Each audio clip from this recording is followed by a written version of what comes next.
Tem uma questão interessante também, que é tudo aquilo que me ajuda a executar um trabalho de forma mais rápida é uma automação. Exemplo, eu ir de um ponto A para um ponto B andando é uma coisa, eu ir de bicicleta é uma outra coisa. Então, a bicicleta é uma espécie de automação que vai me ajudar a me locomover mais rápido. Né? Então, assim, o Excel também é uma ferramenta que vai me ajudar a automatizar muitas rotinas de trabalho. Mas ele é uma ferramenta fantástica, tem um potencial absurdo, inclusive foi por onde eu comecei, né, utilizando o Excel, adoro o Excel.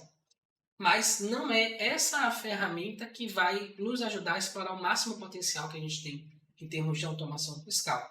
Está até pertinho ali, né, que é a ferramenta que fica por trás do Excel, que é o VBA. Ah, sim, sim. Então, com essa ferramenta, eu consigo desenvolver muito mais automações, muito mais soluções do que se eu estivesse utilizando pura e simplesmente o Excel. E as pessoas me perguntam, tem essa dúvida, né? Pô, será que eu preciso ser especialista no Excel, tipo, aprender Excel básico, intermediário, avançado, para depois eu pensar em construir as minhas automações? Porque elas pensam que, como o VBA está ali por trás do Excel, ele acha que é uma continuação natural, né? Então, eu começo no Excel e termino no VBA. Só que se eu te dissesse que se você abrir o seu Word, você vai ter lá o VBA. Se você abrir o Outlook, você vai ter o VBA lá por trás. Se você abrir o PowerPoint, vai ter o VBA lá por trás. Ou seja, qual é a conclusão que eu chego? Que o VBA não é uma ferramenta, não é uma ferramenta do Excel, não é uma extensão do Excel. Ela é uma ferramenta do pacote Office. Então, assim, ela é uma ferramenta que justamente vai me ajudar a criar as minhas próprias soluções. Agora, por que existe essa associação forte com o Excel? Porque a coisa mais próxima que a gente tem de lógica é matemática. Então, o Excel é a ferramenta do pacote Office que vai nos ajudar a desenvolver ferramentas, vai nos ajudar a tabelas, né? Desenvolver tabelas, a desenvolver fórmulas matemáticas, gráficos, que são coisas que comumente a gente utiliza para fazer análise de dados. E qual é o nosso trabalho na área fiscal? Analisar dados. Então, assim, parece que, cara, se eu não souber Excel, eu não vou conseguir. Não, não. Muito pelo contrário. Os alunos que eu tenho que mais tiveram resultados são justamente aqueles que têm pouquíssimo conhecimento em Excel. Por que isso acontece? Porque quando eu tenho, por exemplo, quando eu comecei a mexer com a automação fiscal, eu sempre tinha um conhecimento muito grande em Excel, sempre gostei muito, sempre pesquisei bastante, né? Era a minha diversão. De criança, meu pai me ensinou como é que fazia as contas de somar, subtrair e tal, me ensinou como usava o Word, e eu passava o final de semana reproduzindo texto no Word e fazendo conta no Excel, era a minha diversão.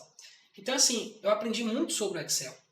E quando eu comecei a aprender sobre automação, eu tendia a buscar as soluções que eu já conseguia fazer no Excel para dentro da automação. Ah, sim, cara. Só que o que acontece?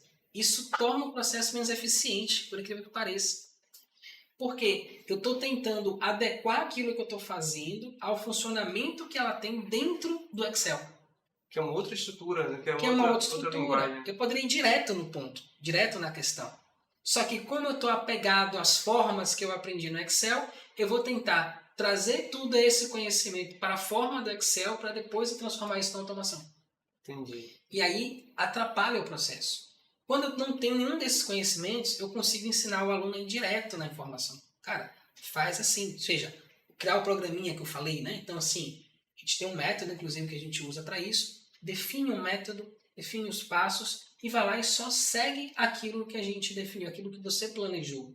E aí você sai com a automação fiscal do outro lado. Então, hoje o que eu uso de Excel é mínimo, é tipo uma fórmula que eu chamo subtotal, porque eu acho que não vale a pena criar uma automação para poder, toda vez que eu fizer um filtro, somar quais são os valores que estão ali. Então, eu acho que é uma fórmula que é simples, que é prática, que é direto ao ponto. É a única coisa que eu uso do Excel, né? Fora, claro, aquela estrutura para poder armazenar os dados, né? Tabela e tal. Mas praticamente não uso fórmula, faço tudo via automação fiscal, porque eu tenho uma mobilidade muito maior, eu tenho uma dinâmica muito maior do que no Excel.